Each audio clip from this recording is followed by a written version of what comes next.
இணைந்த ஒரு தெய்வம் என்றால் அது முக்கடவுள்களில் ஒருவர் என்றால் அது முருகனாகவே குறிப்பிட்டுக் கொள்வார்கள்.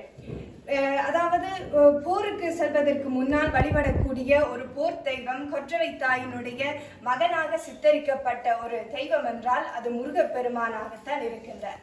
அவருக்கு 6 முகங்களாக இங்கு காட்சி அளிக்கின்றார். அந்த 6 முகங்களால் நம்மை பார்க்கின்ற பொழுதெல்லாம் எத்திக்கும் நின்று நமக்கு அருள்வாளிக்கக்கூடிய அந்த முருகன் திருக்கல்யாண கோலத்தில் இருக்கின்ற பொழுது வேண்டிய வரங்களை இலகுவாக தந்து விடுவார் என்பது பல வரலாற்றிலே நாம் பார்த்து கொண்டே இருக்கின்றோம். ஏனென்றால் அந்த நேரம் மட்டுமல்ல, ஒருவர் மகிழ்ச்சியாக இருக்கின்ற பொழுது நாம் என்ன வரங்களை கேட்டாலும் அவர்கள் தானாகவே இயல்பாகவே தந்து விடுவார்கள்.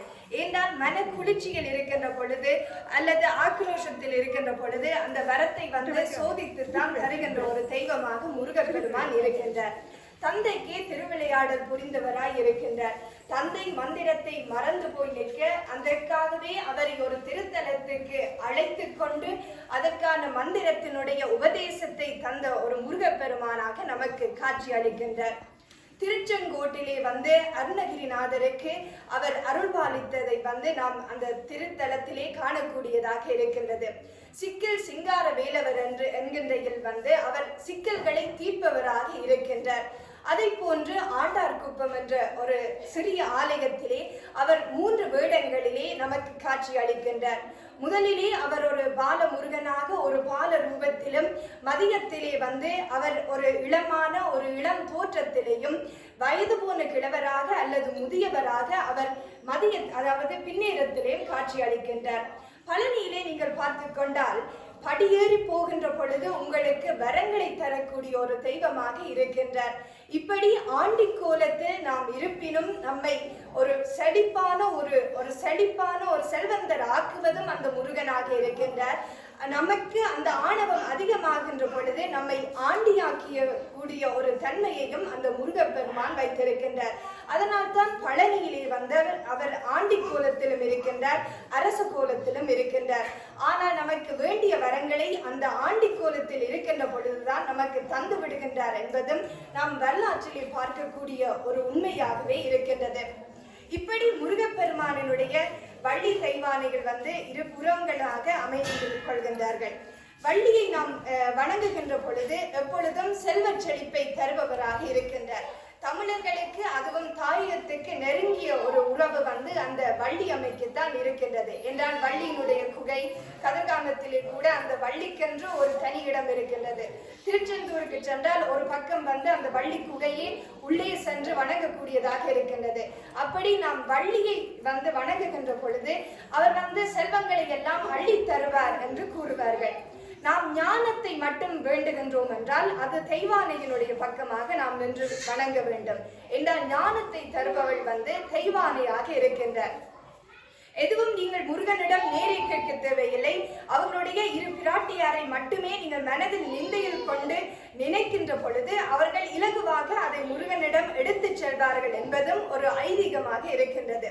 இப்படி வள்ளி தெய்வானையோடு இணைந்த ஒரு கல்யாண கோலத்தை நாம் அனைவரும் கண்ணூடாக காண்பதற்காகவே இந்த திருவிழாக்களில் திருக்கல்யாண கோலத்தை இறைவனுக்காகவே செய்வதாக ஒரு ஐதீகம் இருப்பதை நாம் தமிழர் தொன்று தொட்டாக இங்கு செய்து கொண்டே இருக்கின்றோம்.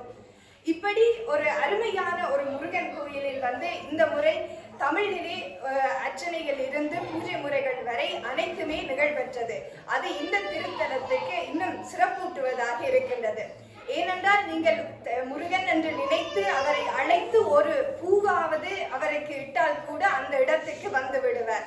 ஏதோ ஒரு ரூபத்தில் உங்களோடு இணைந்து விடுவார் என்பதில் ஒரு ஐயமே தேவையில்லை. ஏனென்றால் ஒருவர் முருகனுடைய பெயரை ஒற்றியதாகவே உங்களுக்கு அருகாமையில் இருக்கலாம், அல்லது ஏதோ ஒரு வழியிலே அந்த மயிலின் ரூபமாகவோ அல்லது நீங்கள் மனக்கண்ணில் பார்க்கின்ற பொழுது அந்த சனமே உங்களுக்கு வருகின்ற ஒரு தெய்வமாக அந்த முருகப்பெருமான் இருக்கின்றார்.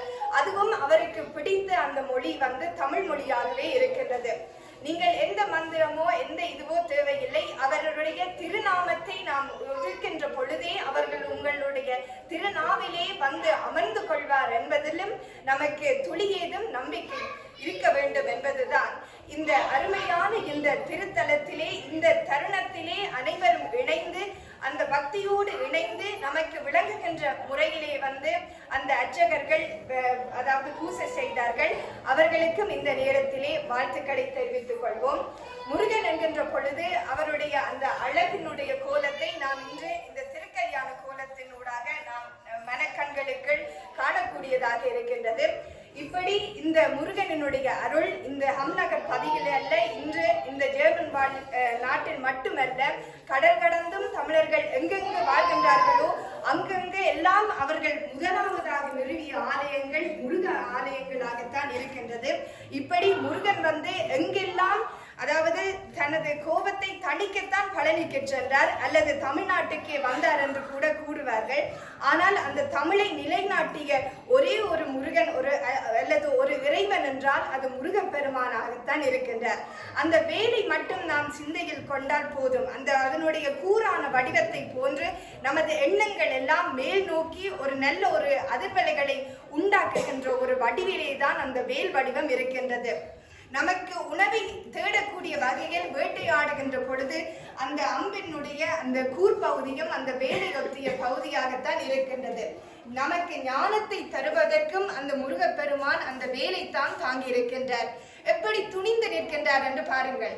10 மலைகளை பார்த்து கொண்டால் அந்த பொன்னிற மேனியில் வந்து அவர் நிச்சயமாக அந்த வேலை ஒற்றி நம்மை பார்த்து கொண்டே இருப்பதாகத்தான் இருக்கின்றது. அதுவும் அண்மையிலே வந்து உலகத்தினுடைய 4வது மிகவும் அதாவது சரீரத்தை வருத்தி நாம் மேலே சென்று பார்க்கக்கூடிய திருத்தலங்கள் அல்லது சுற்றுலா தலங்களில் 4வது இடமாக அது உலகத்திலே பிரசித்தி பெற்றது. ஆனால் நாம் பார்க்குடம் ஏந்துவோம், காவடி ஏந்துவோம். இப்படி அந்த பக்தியோடு நாம் செல்கின்ற பொழுது நமக்கு எந்தவித மூட்டு வலியோ அல்லது கால் வலியோ எந்தவித வலிகளும் தெரிவதில்லை. ஏனென்றால் அந்த முருகன் உங்களுக்கு இறங்கி வந்து உதவி புரிவார் என்பதுதான் நமது நம்பிக்கை. அந்த நம்பிக்கை வந்து கடல் கடந்து மட்டுமல்ல, நாம் தமிழர் என்ற பெருமையோடு சொல்கின்ற பொழுது அந்த தமிழினூடாக மட்டுமல்ல, அது வந்து அடுத்த தலைமுறைகளுக்கும் கொண்டு செல்ல இப்படியான திருத்தலங்கள் வந்து முக்கியம் என்பதையும் கூறிக்கொண்டு வாய்ப்பு தந்த கோயில் நிர்வாகத்துக்கும் நன்றியை தெரிவித்துக் கொண்டு ஆறுமுகம் அனுதினம் தரும் ஏறுமுகம். நன்றி.